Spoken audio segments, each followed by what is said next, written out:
베드로가 계속해서 지금 현재 환난 중에 있고, 그리고 정말 예수님이 다시 오신다는 걸 기다리고 있는데 그 기다리는 게 너무 힘들어. 점점 시간은 가고 있고 사람은 죽어가고 있고, 이게 진짠가 하는 사람들에게 주는 메시지가 베드로전서, 베드로후서입니다. 특히 베드로후서에서는 그들에게 낭망하지 말고 포기하지 말라, 주님은 다시 오신다, 이것을 얘기하는 것입니다. 근데 주님 다시 오신다고 얘기하니까, 아니 이제까지 몇십 년이 지났는데도 안 오셨는데요? 하는 생각과, 또 하나는 아니 베드로 당신이 이야기하는 것 말고도 수없이 이 세상에서는 그런 말들이 많이 도는데 도대체 그 베드로 사도가 이야기하는 그 내용이 진짜인 줄 우리가 어떻게 합니까? 잘 모르겠습니다. 이게 전제가 된 겁니다. 그러니까 그 당시에 유대교 안에서도 구약 성경을 보는 방법이 정말 희한한 방법들을 보거든.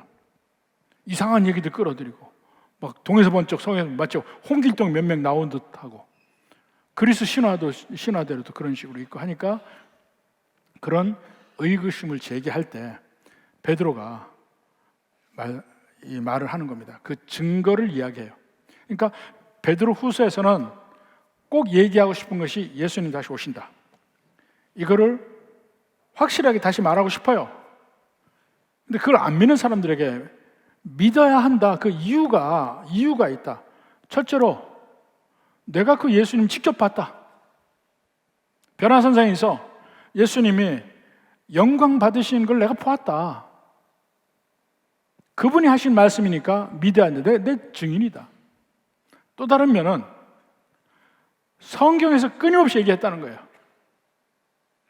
성경에서. 근데 그럼 성경이 뭐냐는 거예요. 성경이 뭐냐? 성경의 본질이 뭐냐? 계속 성경에서는 여러 가지 이야기를 합니다. 시편 119편 성경 말씀에 대해서 이야기한 내용이에요. 100절이 넘게 이야기해요. 그러면서 각 히브리어 알파벳이 있잖아요. 알파벳 하나마다 그 알레프, 베이트, 김물 이렇게 해서 영어로는 A, B, C, 마지막에 그 타브라는 그 마지막 글자까지 글자 하나하나마다 글자를 시작을 해서 8구절씩 이렇게 썼습니다. 그렇게 해서 마치 운율이 돌아가듯이 썼는데 그것이 전부 하나님의 말씀이 어떤 건가 하는 걸 얘기를 해요. 그 중에 우리에게 제일 유명한 구절이 시편 119편의 105절. 105절에 보면 주의 말씀은 내 발의 등이요 내 길의 빛이니이다. 내가 가는 길을 인도해 주는 능력을 가지고 있는 것이 하나님의 말씀이라고 얘기해요. 그래서 그 말씀에 귀를 기울여야 되는데,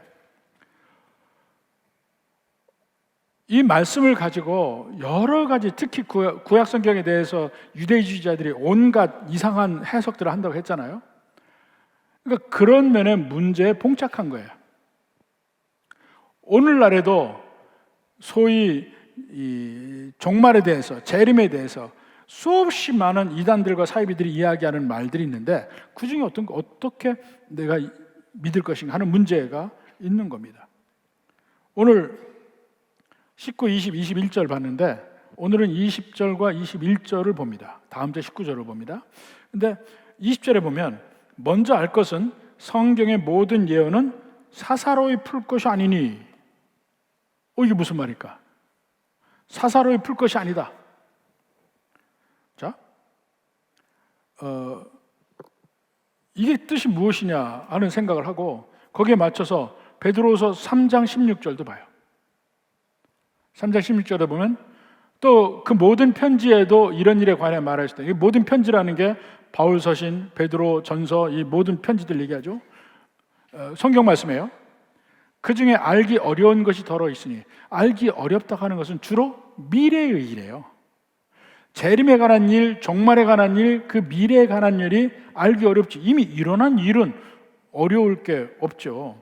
더러 있으니, 그 다음에 무식한 자들과 굳세지 못한 자들이 다른 성경과 같이 그것도 억지로 풀다가 스스로 멸망에 이르느니라. 이런 경고까지 있어요. 사설에 풀지 말라고 그래. 이게 무슨 말인가? 이게 무슨 말인가? 여기에 대해서 몇 가지 이 견해들이 있습니다. 그 중에 가장 크게 나누는 것이 로마 천주교의 견해와 우리 개신교의 견해가 나뉩니다. 로마 천주교는 모든 교회의 권위는 두 가지에서부터 나온다고 그래요. 교회를 지탱하는 두 기둥이 있는데 하나는 성경이고 하나는 교회라고 합니다. 하나는 교회라.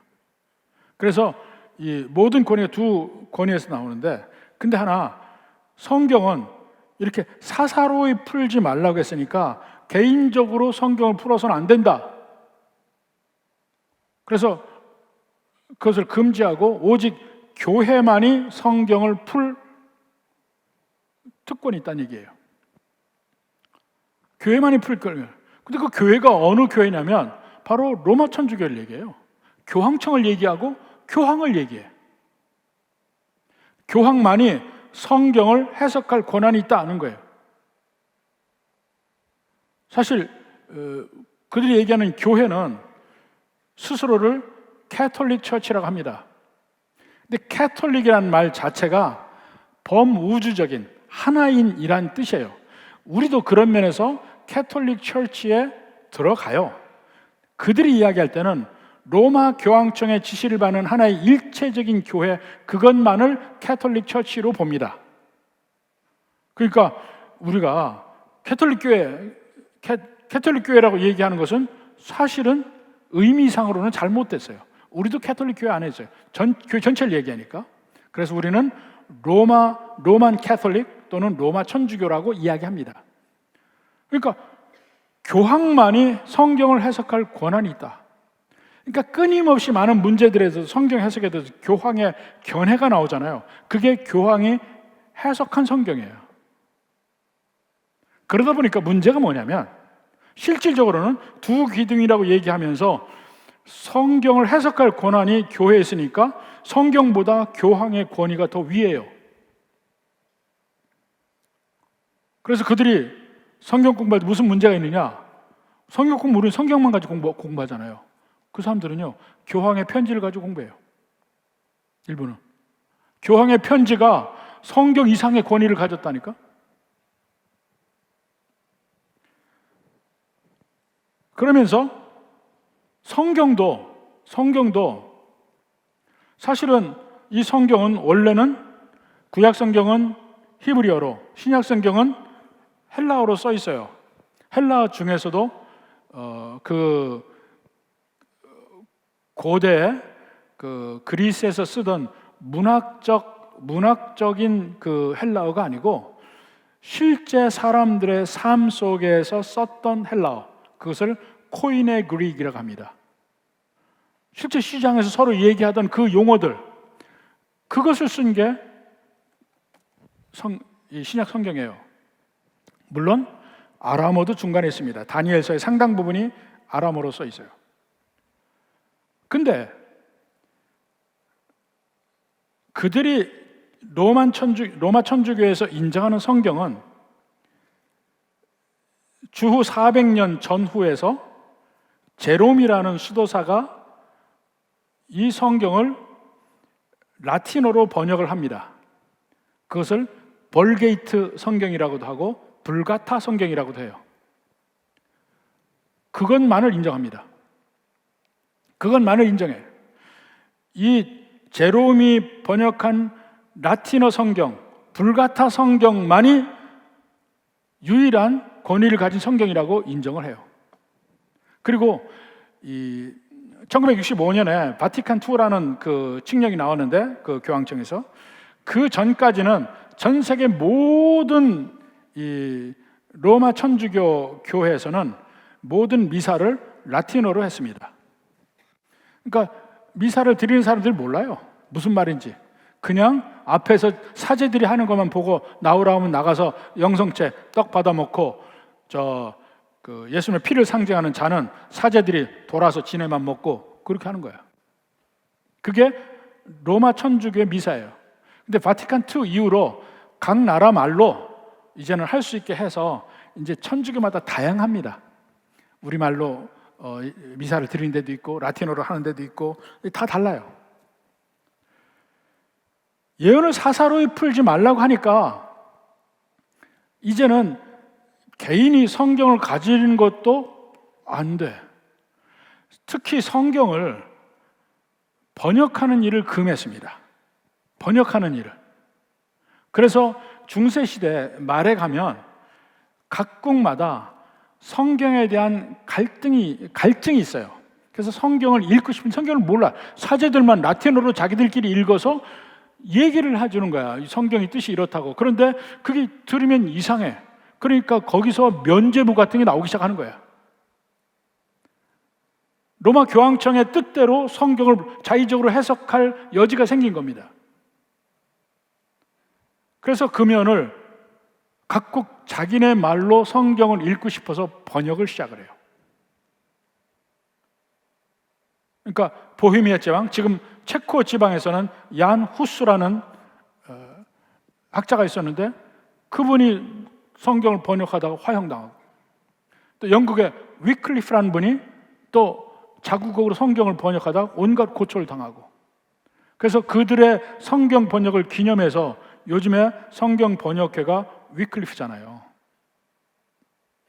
그걸 전부 종교재판에 해서 전부 처단하는 거야. 번역하지 마라. 사사로이 해석할 수 있다. 이 구절입니다.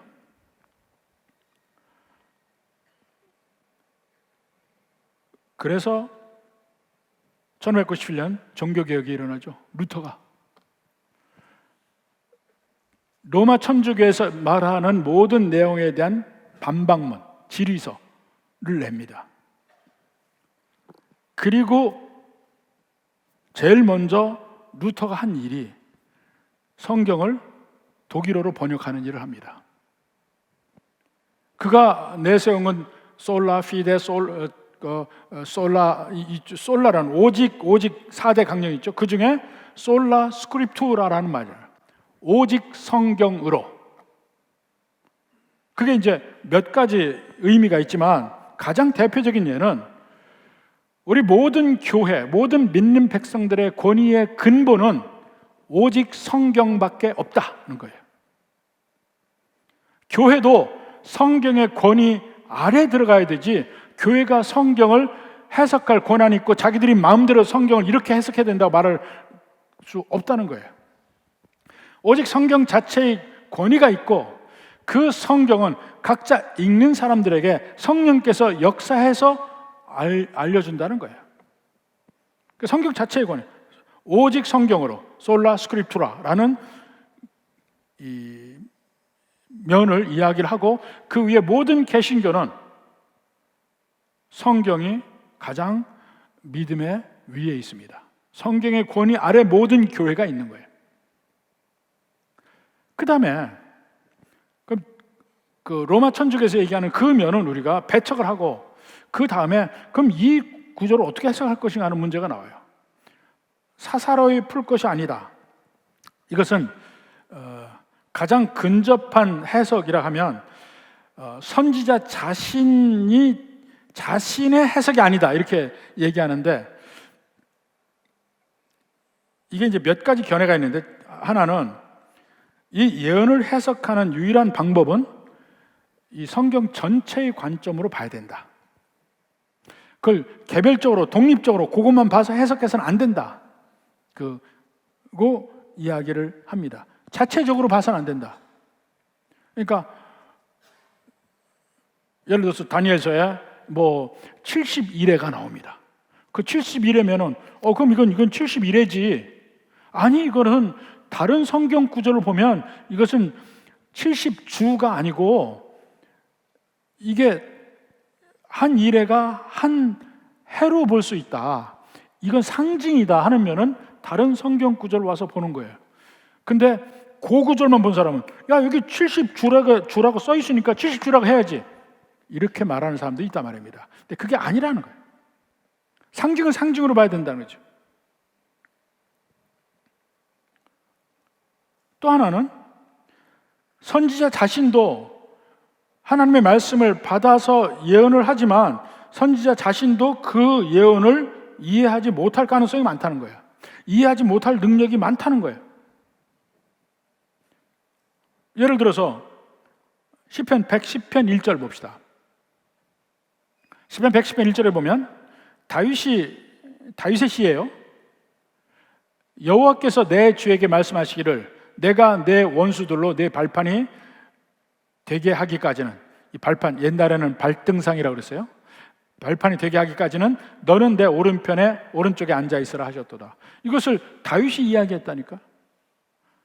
근데 여기서 좀 더 보면 이상한 면이 있습니다. 여호와께서 내 주에게 말씀하시기를. 다윗의 주가 누구예요? 다윗의 주는 하나님밖에 없다니까. 여호와께서라는 말도 유대인들이 읽을 때는 뭐라고 읽어요? 주께서라고 읽어요. 주께서 내 주에게 말씀하시기를. 그러니까 여호와께서라 할 때는 우리가 지금은 야훼라고 이름하는 그 하나님의 이름이 있는데 그 이름을 읽을 때마다 유대인들은 아도나이라고 읽었어요. 주께서 내 주에게. 또 여기도 아도나이예요. 주께서 내 주에게 말씀하시기를. 여러분 NIV 영어 성경 보세요. 영어 성경으로 NIV 성경 보면 앞에도 the Lord, 뒤에도 the Lord예요. 주께서 내 주에게 말씀하시기를. 그것을 다윗이 이해했겠습니까? 하나님의 말씀을 받아 썼어요. 모든 메시아에 관한 기록을 이사야서라든가 다 썼습니다. 썼는데 그것을 하나님께 받아서 말한 선지자들이 이해를 했느냐? 충분히 이해를 못했다는 거예요. 이것이 신약에 와서 예수님이 오셔서 보니까 이 말이 그 말이네 하고 나중에 이해를 한 것이지 그 당시에는 몰랐다니까요. 주께서 내 주에게. 주가 둘이야? 하나님 한 분이신데? 삼위일체는 전혀 몰랐죠. 그러니까 사실은요, 오늘날에 신학교의 많은 구약학자들이 구약만 공부해. 구약의 컨텍스트 안에서만 본문을 연구하니까 신약에서 보는 면에 충분한 이해가 부족해요. 그러다 보니까 구약의 컨텍스트만 얘기하는 거야. 그러면 우리에게 주시는 말씀이 뭔지 모른다니까요. 그 약점이 바로 거기 있습니다. 그러니까 신약까지 다 알아서 성경 전체를 이해하는 사람이 보는 구약적 관점이 필요한 거예요. 선지자 자신도, 그러니까 선지자 자신이 개인이 해석해서는 안 된다는 면이 있다는 거야. 사사로이 풀 것이 아니니란 말이. 그럼 어떻게 하느냐면 그 다음에 또 다른 방법이 뭐냐면 오직, 그러니까 개인이 하는 것이 아니고 오직 성령님의 인도하심과 성령님의 조명하심. 이 조명하심이 뭐냐면 일루미네이션이라고 해요. 일루미네이션은 뭡니까? 어두울 때 빛을 비치는 거잖아. 성경 말씀 모르는데 성령께서 빛을 비춰주셔야 이해할 수 있다는 거예요. 그러니까 아까 본 그 시편 110편 말씀도 예수님이 오셔서 보니까 그 말이 비로소 이해가 되고 예수님을 참으로 내 주님이라고 인정하는 사람만이 그 구절을 해석할 수 있게 되는 거예요. 그러니까 로마 천주교에서 이야기하는 그 입장 빼고는 다 일리가 있어서 다 연결이 되는 해석의 방법, 그게 다 있어야 돼요.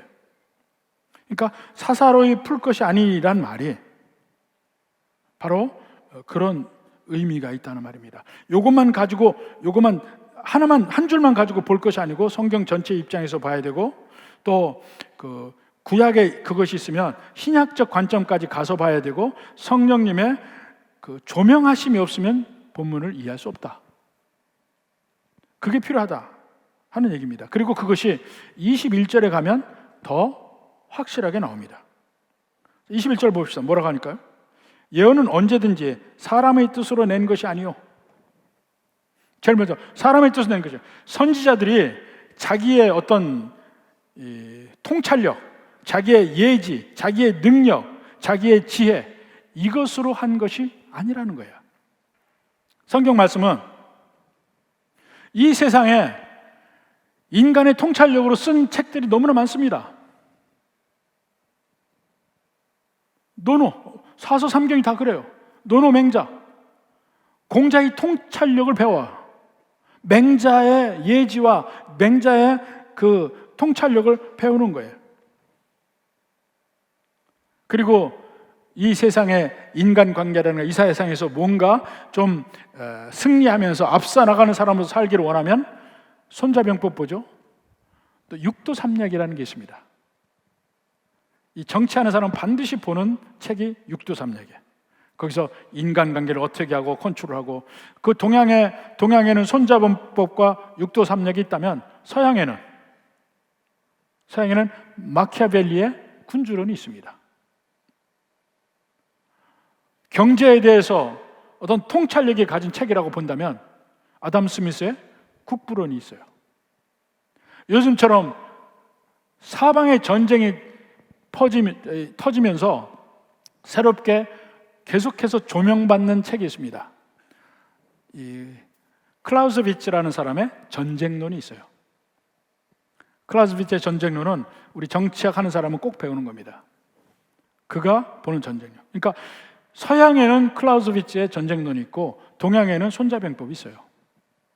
다 우리 세상을 살아가는 사람이면 다 읽어야 될 책들이야. 그렇지만 그것은 어디까지나 인간의 통찰력에서 나온 책들이에요. 그런데 베드로가 뭐라 합니까?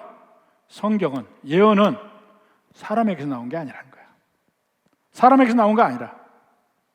선지자들은 자기 통찰력으로 뭔가 쓰려고 하는 의도조차 없었어요.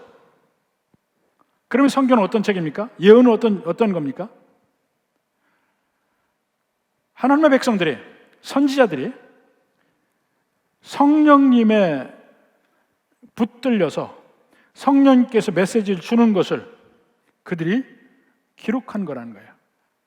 그래서 이면을 선지자들이 정확하게 이야기를 합니다. 그들이 여호와께서 말씀하시기를 주께서 내게 말씀을 주시되 이런 얘기를 반드시 붙여요. 이사야서 2장 1절도 봅시다. 아모스의 아들 이사야가 받은 바, 이사야서 2장 1절, 이사야가 받은 바 유다와 예루살렘에 관한 말씀이라. 이사야가 받았다고 하잖아. 하나님께 받은 거예요. 하나님께 받은 거. 그리고 예레미야 1장 4절도 보면 예레미야가 뭐라 하냐면 여호와의 말씀이 내게 임하니라. 그러니까 직접 임했다는 얘기를 직접적으로 합니다. 명확하게 해요. 그리고 심지어는 자기들이 받은 말씀을 적기는 하는데, 기록은 해서 내놓긴 하는데, 전달을 하는데 그 말의 뜻을 모를 때도 있다는 거예요. 자, 베드로전서 1장 10절 봅시다. 이 구원에 대하여는 너에게 임할 은혜를 예언하던 선지자들이 연구하고 부지런히 살펴서, 임할 은혜를 예언하던 선지자, 구약의 선지자들이에요. 부지런히 살펴서 자기 속에 계신 그리스도 영이 그 받으실 고난과 후에 받으실 영광을 미리 증언하여. 구약 성경의 기자들이 예수 그리스도의 고난과 영광을 미리 증언했다는 거예요. 근데 그들이 어떻게 했어요? 자기 속에 계신 그리스도의 영. 그러니까 구약과 신약의 통일점은, 구약의 신약의 그리스도께서 나타나셨잖아요. 구약의 선지자들도 그 그리스도의 영을 받아서 하는 얘기라. 그 일관성과 통일성을 이야기하는 거예요. 영광을 미리 증언하여 누구를 또는 어떠한 때를 지시하시는지 상고하니라. 상고한다는 것은 연구조사했다는 뜻이에요. 근데 그들이 누구를 이야기하는지, 어떠한 때인지 그것은 연구를 하는데 몰랐어요. 그들이 전한 건 뭡니까? 고난과, 그리스도의 고난과 영광을 얘기하긴 했어요. 오실 거란 얘기했어요. 언젠진 자기들도 모르는 거야. 누군지도 모르는 거야. 얘기는 했지만, 그러니까 구약의 선지자들이 우선 구약 성경을 쓴 사람들을 일면 다 선지자라고 할 수 있어요. 근데 선지자들이 다 글로 남긴 건 아니에요. 글로 남긴 건 아니에요. 가장 대표적인 예가 누구입니까? 엘리야와 엘리사. 그들은 선지자였어요. 온갖 기적을 행하고 하나님의 말씀대로 행한 일들이 많은데 그들은 글로 쓰진 않았어요. 왜냐하면 성령께서 그들에게 글로 쓰라 하지 않으셨어요. 다른 선지자들은 두 번의 은혜예요. 하나님이 직접 메시지를 주신 그 은혜가 있고 그것을 글로 쓰는 것은 또 다른 성령님의 역사하심입니다.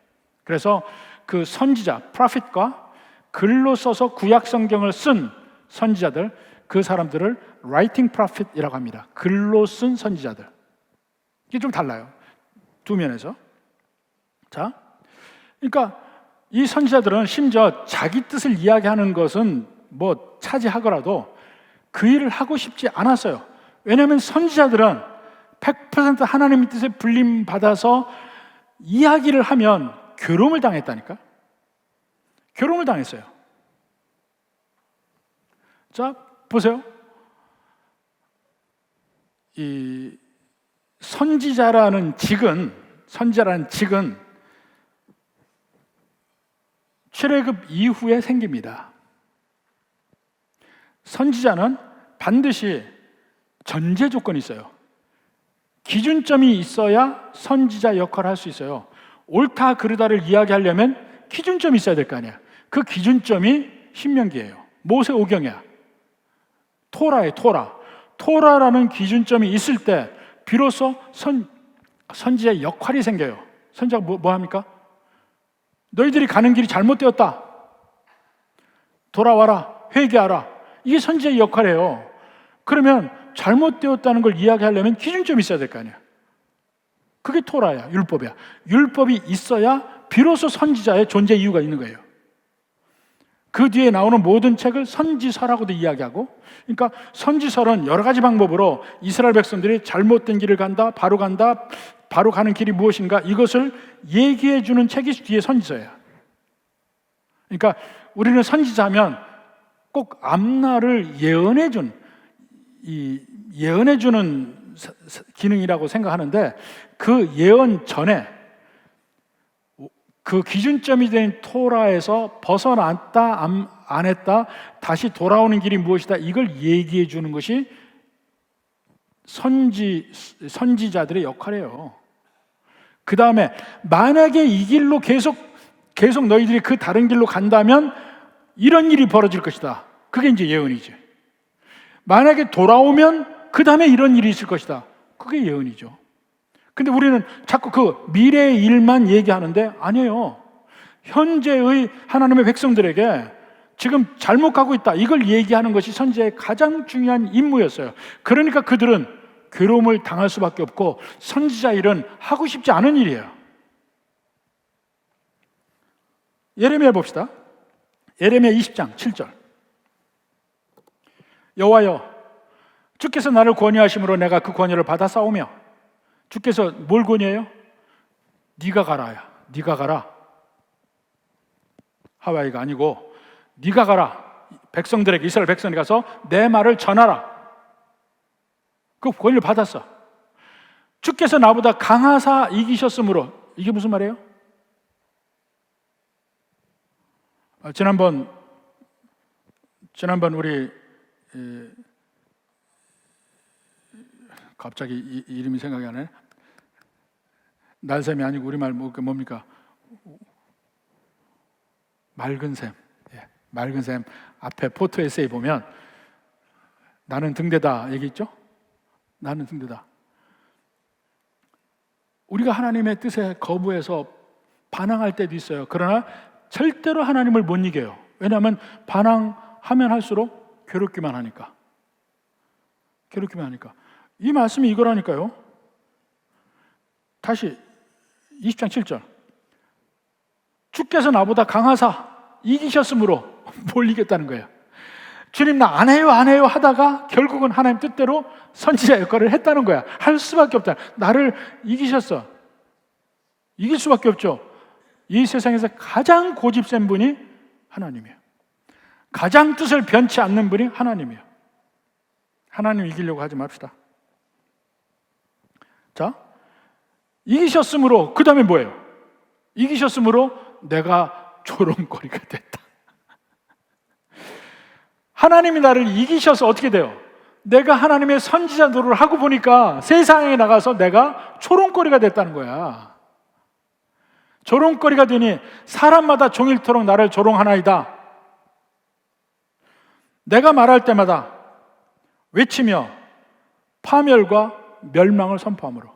이게 선지자의 제일 큰 역할이에요.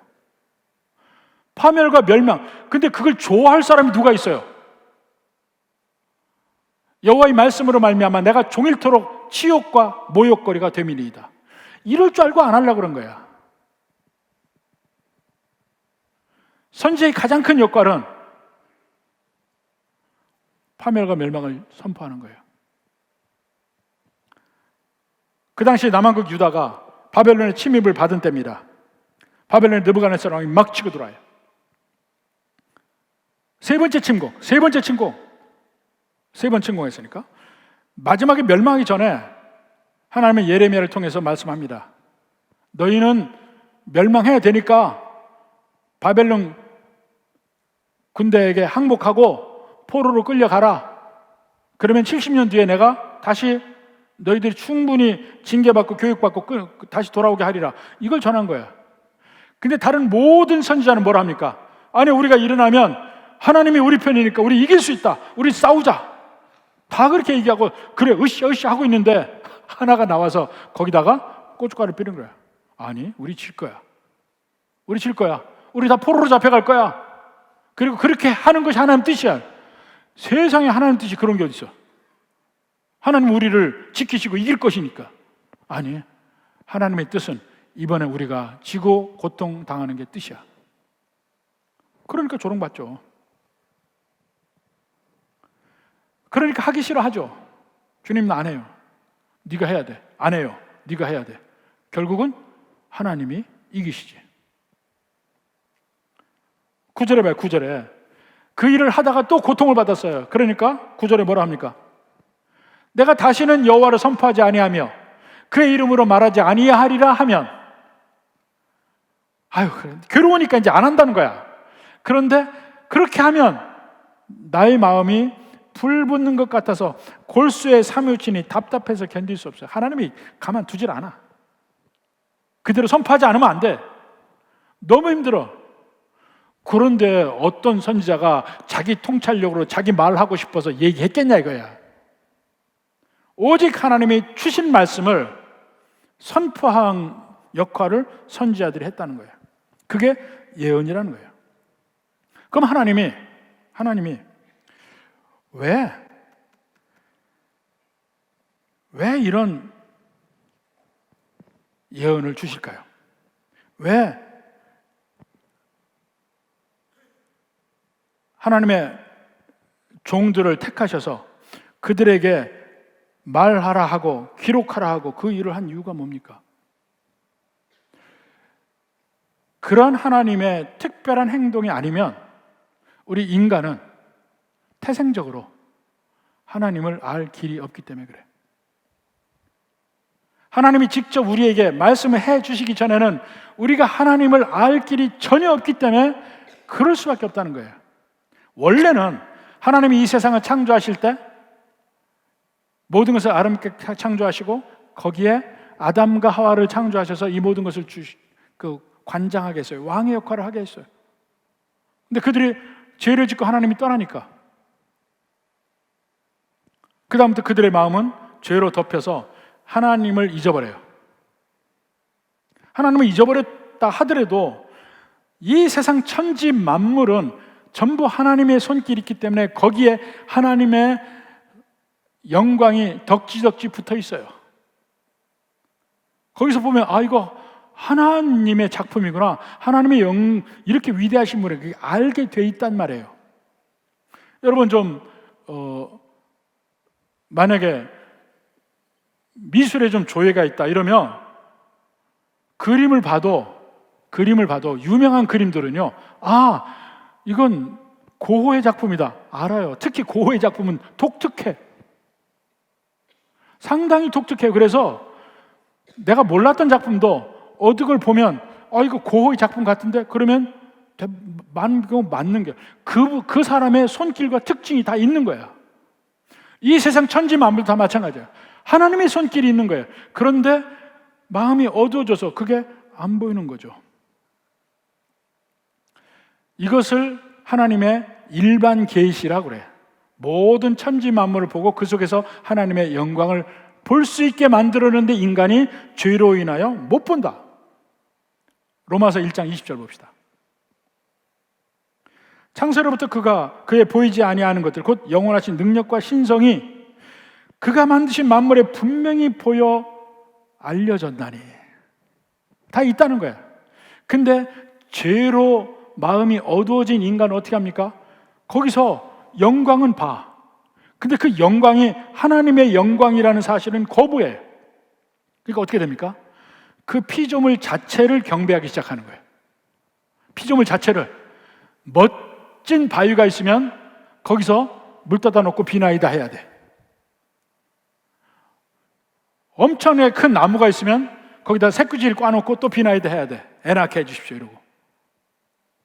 피조물을 경배하기 시작해요. 왜냐하면 거기에 하나님의 영광이 묻어있으니까. 그 영광은 보이는데 하나님 보기를 거부한 것이 죄거든. 그 피조물을 경배하는 거예요. 하나님이 안 보여. 인간은 절대로 내버려 두면 스스로 하나님을 찾아갈 능력이 없는 거예요. 죄인이라는 것이. 그래서 그 인간을 불쌍히 보시고 하나님이 우리를 찾아오시는 거예요. 그 제일 먼저 주시는 것이 하나님의 종들을 통해서 우리에게 메시지를 정해주는 겁니다. 그것을 하나님의 특별 계시라고 해요. 특별 계시는 몇 가지가 있습니다. 제일 먼저는 theophany라는 게 있어요. theophany. 하나님의 현현, 하나님의 나타나심이에요. 하나님의 나타나심. 구약 성경에 보면 여호와의 사자라가 나와요. 여호와의 사자. 여호와의 사자라고 나오는데 읽다 보면 그 여호와의 사자가 하나님이신 게 발견돼요. 가장 대표적인 게 아브라함에게 세 천사가 나타나잖아. 근데 세 천사가 나타나 그 중에 한 분이 하나님이에요. 나타나잖아. 사실 구약 성경에 천사라는 말이 나오는데 그는 인간의 작품이지 성경에 천사라고 안 했어요. 하나님의 사자가 맞아요. 메신저라는 뜻이에요. 말라크라는 얘기인데 하나님의 메신저라는 말이에요. 근데 하나님 여호와의 사자가 오는데 그 중에는 진짜 천사도 있었어요. 가브리엘 같은 천사 있는데 대부분은 하나님이 직접 나타나요. 그러니까 모세에게도 하나님 나타났죠. 시내산에서 얼굴은 보지 못하고 등은 보리라. 하나님이 나타나요. 그게 theophany라고 그래. 하나님의 현현. 삼손의 부모 마노아 부부에게도 여호와의 사자가 나타나는데 하나님이야. 기드온에게도 나타나는데 하나님이야. 여호와의 사자. NIV 성경에는 에인젤이라고 나와요. 근데 엔젤이라는 말은 없어요. 사자라는 말이에요. 그렇게 해서 스스로를 보일 수가 있어요. 이 성육신 하기 전에 예수님이 진짜 인간으로 오시기 전에 나타나심으로만 보였던 것이 구약 성경의 theophany, 하나님의 현현이에요. 그를 통해서 하나님을 보여주는 면이 있고 또 다른 면은 말씀과 행동으로 하나님을 나타내셔요. 하나님이 택하신 종들을 통해서 선지자들을 통해서 보이십니다. 그들에게 메시지를 주시고 그들에게 기적도 행하게 하시고 그 다음에 그것을 기록하게 하셔요. 그러니까 모세에게는 모든 면에 나타나고 그것을 모세에게 기록하라고 얘기해요. 그래서 나온 게 모세 오경, 토라, 또 율법이라고. 그 뒤에 수많은 선지자들이 있지만 많은 선지자들이 나오죠. 열왕기 상하에도 나오고 사무엘 상하에도 나오는데 그들은 선지자 역할만 해. 그렇지만 그것을 기록하라는 건 또 다른 은혜라니까. 그걸 기록하게 해요. 그래서 기록을 하는데 도대체 모세가 하나님이 기록하라고 해서 기록하는데 창조일을 어떻게 알았을까요? 직접 하나님이 그에게 얘기해 주지 않았으면 몰랐을 거라니까. 히브리서 11장 3절 봅시다.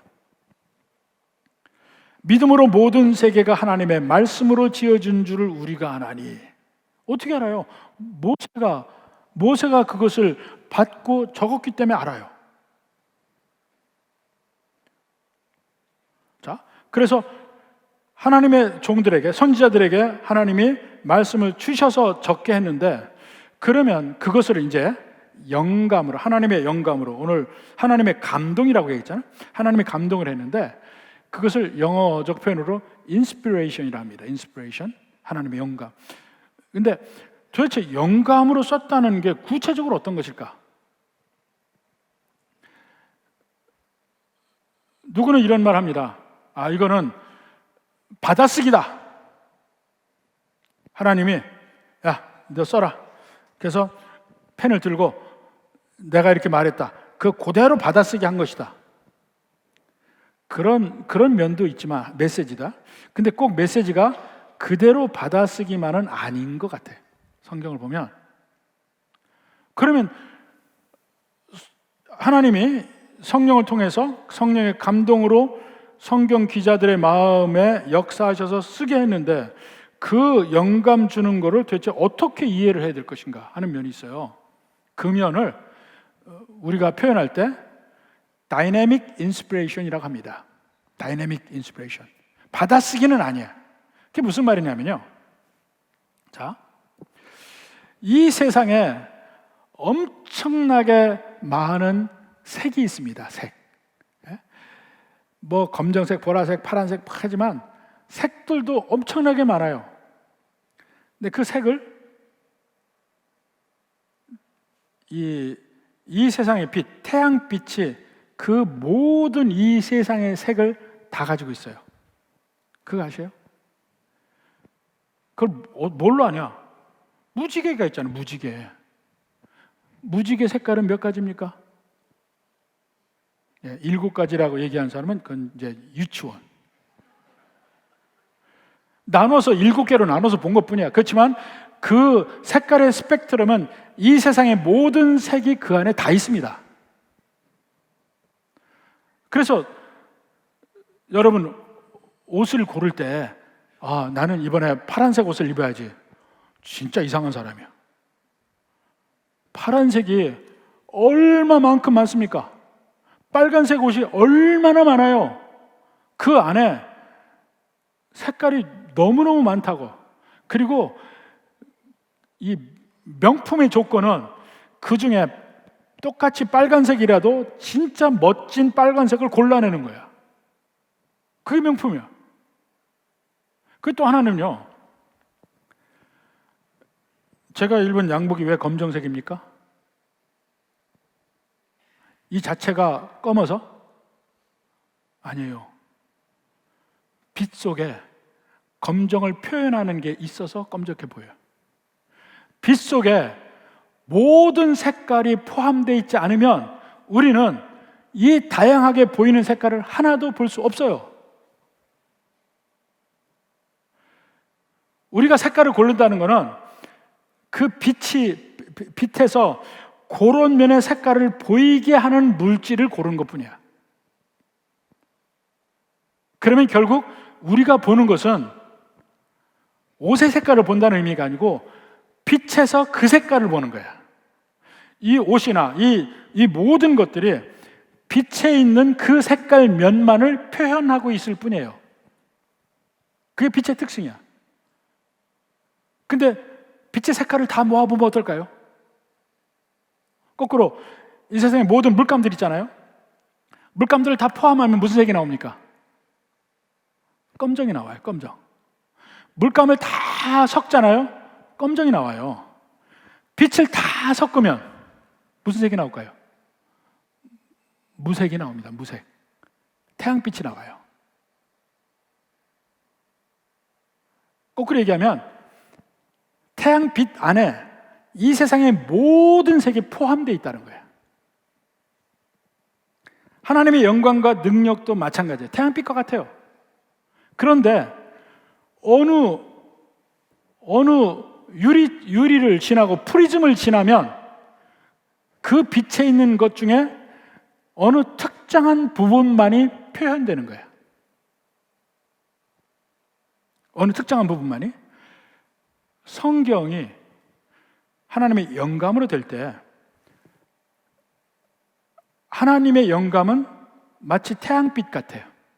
모든 걸 다 포함해. 그런데 하나님의 종을 통해서 나오면 그 사람에게 색깔이 있다고요. 그 사람의 색깔, 그 노란색, 파란색 다 달라. 그 사람의 모든 삶의 특징, 언어의 특징, 배움의 배경, 그 성격, 이게 포함돼서 나와요.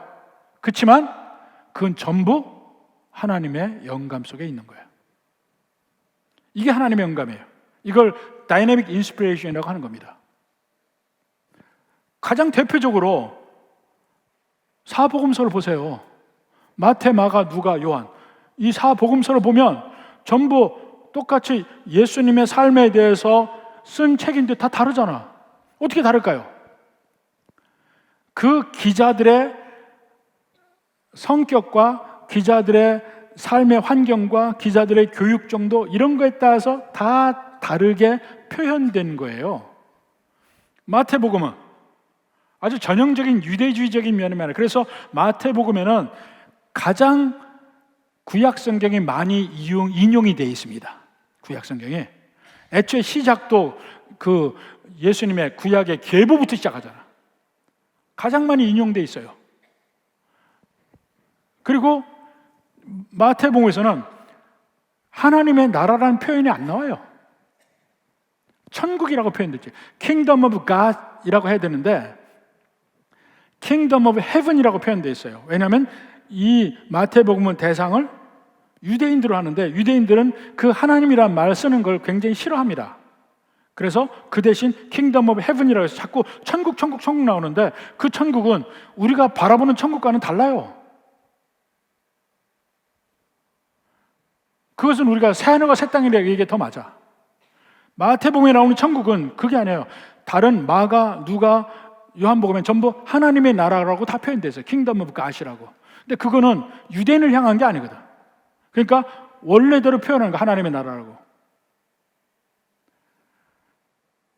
누가복음에 보면 훨씬 헬라어가 똑같이 다 헬라어인데 헬라어가 훨씬 유려하고 화려하고 형용사를 많이 씁니다. 그건 누가의 개인의 인격이 들어간 거예요. 누가가 의사이면서 헬라 언어, 헬라 문학에 탁월한 사람이에요. 그래서 표현이 달라, 표현이. 그게 누가의 성정이나 인격이 묻어나온 게 누가복음이에요.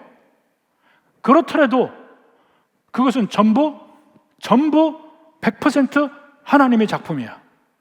마태복음도 마태의 특징이 나오지만 100% 하나님의 작품이야. 원래 빛의 그 내용이 없으면 하나도 표현이 될 수가 없는 거예요. 그게 영감이에요. 왜 다르냐? 이유가 있다니까. 하나님의 영감으로 됐다고 해서 모든 게 다 똑같은 거 아니라니까요. 그 성경 기자의 삶의 정황과 그 개성과 이 모든 거에 따라서 다 거기 특징적으로 묻어 있어요. 특징적으로. 바울 서신을 봐.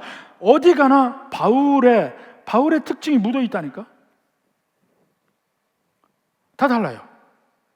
그렇지만 모든 게 다 100% 하나님의 계시예요. 그 다 모아지면 어떻게 될까요? 신약성경 다 모아지고 구약성경까지 다 모아지고 나면 어느 빛일까요? 맑은 태양빛이요. 원래 하나님의 빛이 그대로 보이는 거. 모아지면 그게 성경의 영감이에요. 각 부서는 각 권마다는 다른 색깔을 보일 수 있다니까. 그리고 그게 다 모여지면 완전한 하나님의 영광의 빛이 보이는 겁니다. 그래서 우리는 성경 관건을 볼 때마다 그 성경의 특징을 보고, 그리고 그 성경 기자의 특징을 보고 하는 이유가 그거예요. 기왕에 검은색 양복은 그 검은색 양복의 특징을 보려고 하고, 또 노란색 옷은 노란색 옷의 특징을 보고 하는 거와 마찬가지야. 그렇지만 그게 다 모아지면 하나님을 알 수가 있어요. 하나님의 뜻을 알 수가 있어요. 성경이 그렇다는 거야. 이렇게 성경은 개인이 사사로이 쓴 것이 아니고, 성경 기자, 그러니까 선지자들이 자기 뜻에 따라 쓴 것도 아니고, 오직 하나님의 영감을 통해서 하나님이 쓰라고 한 걸 썼고, 그것이 개성이 묻어난다고 해서 하나님의 말씀이 아닌 게 아니라니까요. 개성이 묻어있는 게 너무 당연하다는 거예요. 다양한 하나님의 면을 표현하고 있는 거예요. 이 세상에 엄청나게 많은 색깔이 있는데 그 색깔이 뭐예요? 다양한 하나님의 창조를 표현하고 있는 거예요. 그 모아지면 맑은 빛이라니까요. 성경도 마찬가지예요. 근데 베드로가 지금 그 얘기를 왜 합니까? 하나님이 왜 계시를 해요?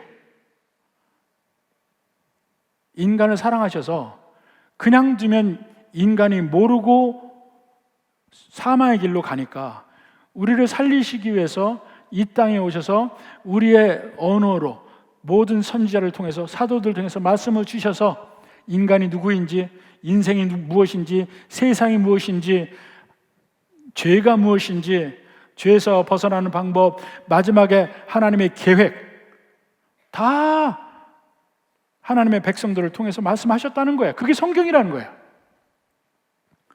그 중에 하나, 예수님의 재림을 이야기하고 있는 거예요. 예수님의 재림을. 이게 내 개인의 뜻이 아니고 성령께서 주셔서 하시는 말씀이라는 거예요. 다른 성경 기자들의 말도 바라는 거예요. 전부 똑같은 말을 하고 있을 것이다. 전부 다 서로 조화되는 말을 하고 있을 것이다. 결론은 뭡니까? 그러니까 믿으라는 거야. 내가 하고 있는 재림의 말을 믿어야 된다. 왜냐하면 그게 내 말이 아니다. 이 말씀을 하신 분이 변화선상에서 신성의 면을 보여주는 면이 있었고, 이 말씀을 수없이 많은 선지자를 통해서 얘기를 했고, 그것을 지금 내가 얘기하니까 너희들 믿고 받아들이고 거기서 힘을 내고 거기서 더 잘 견디고 승리하라는 거야. 그래서 성경이 이런 것이라는 걸 얘기하는 이유가, 본질적인 이유가 그거예요. 그냥 성경이 이렇다 이걸 얘기하려는 게 아니라니까. 하나님의 말씀으로 여러분도 받고 매일매일 읽을 때 이게 얼마나 귀한 하나님의 말씀인지를 알고 말씀에 힘을 얻고 말씀대로 살고 말씀에서 경고를 받고 말씀을 붙들고 승리하라는 얘기입니다. 우리 모든 성도들도 바로 이러한 은혜의 승리가 있기를 주님의 이름으로 축원합니다.